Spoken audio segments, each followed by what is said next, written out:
Hey hello welcome to chemistry. कैसे हैं आप?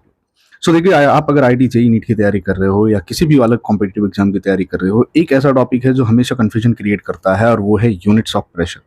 प्रेशर के कौन से यूनिट्स हैं जिनको हम लें? कई कई बार कंफ्यूजन क्रिएट होता है कि किस वैल्यू को सब्स्टिट्यूट करना चाहिए। तो इस वीडियो में मैं आपको प्रेशर के जितने भी यूनिट्स हैं जो आप न्यूमेरिकल सॉल्व करते समय यूज करोगे, मैं आपके सामने डिस्कस कर रहा हूँ। देखिए, सबसे पहली बात तो प्रेशर का जो फॉर्मूला हम केमिस्ट्री में यूज करते हैं वो एच रो जी, जो हमने डिराइव किया हुआ है यूजिंग मैनोमीटर, मर्क्यूरी मैनोमीटर से हमने डिराइव किया। यहाँ पे height of mercury column, density of mercury और एक्सेलरेशन ड्यू टू ग्रेविटी डालने के बाद हमको जो वैल्यू मिलती है अर्थ सरफेस पे, हम सबको पता है हमारा जो अर्थ होता है वो एक फ्लैट नहीं होता, कहीं पाव माउंटेन्स होते हैं, कहीं सी लेवल होता है।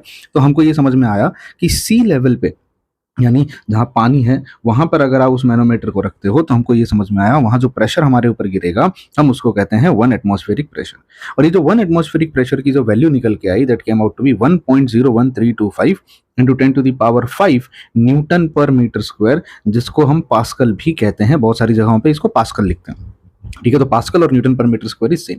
सो 1 atmospheric pressure is equal to 1.01325 into 10⁵ newton per metre square. इसको आपको बाय हार्ट करना। अब यहाँ पे जो 10⁵ न्यूटन पर मीटर स्क्वायर है, इसको 1 बार भी कहा जाता है। तो अगर मैं यहाँ से इसको हटा दूं इस यूनिट को, तो ये हो जाएगा 1.01 बार। बहुत सारे बच्चों को ऐसा लगता है कि 1 एटमॉस्फेयर इज इक्वल टू 1 बार। ऐसा नहीं है, ये गलत एजम्पशन है।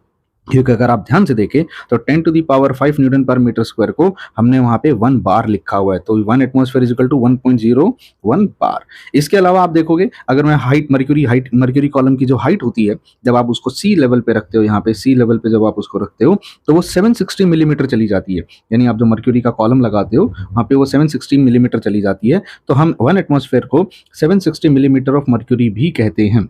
1 मिलीमीटर ऑफ मर्क्यूरी को 1 टॉर कहा जाता है। तो आप इसको कह सकते हो 760 टॉर। अब ये कंफ्यूजन भी बहुत बार होता है कि टॉर में और मिलीमीटर ऑफ मर्क्यूरी में क्या रिलेशन है। 1 millimetre of mercury is equal to 1 torr. अब 760 मिलीमीटर को अगर मैं सेंटीमीटर में कन्वर्ट करूं तो ये हो जाता है 76 सेंटीमीटर ऑफ मर्क्यूरी।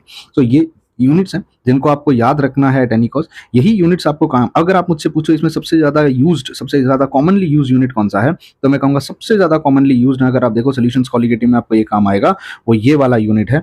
आपको ये वैल्यू बाय हार्ट रखनी है और ये वाली वैल्यू बाय हार्ट रखनी है। ऐसी और वीडियोस के लिए चैनल को सब्सक्राइब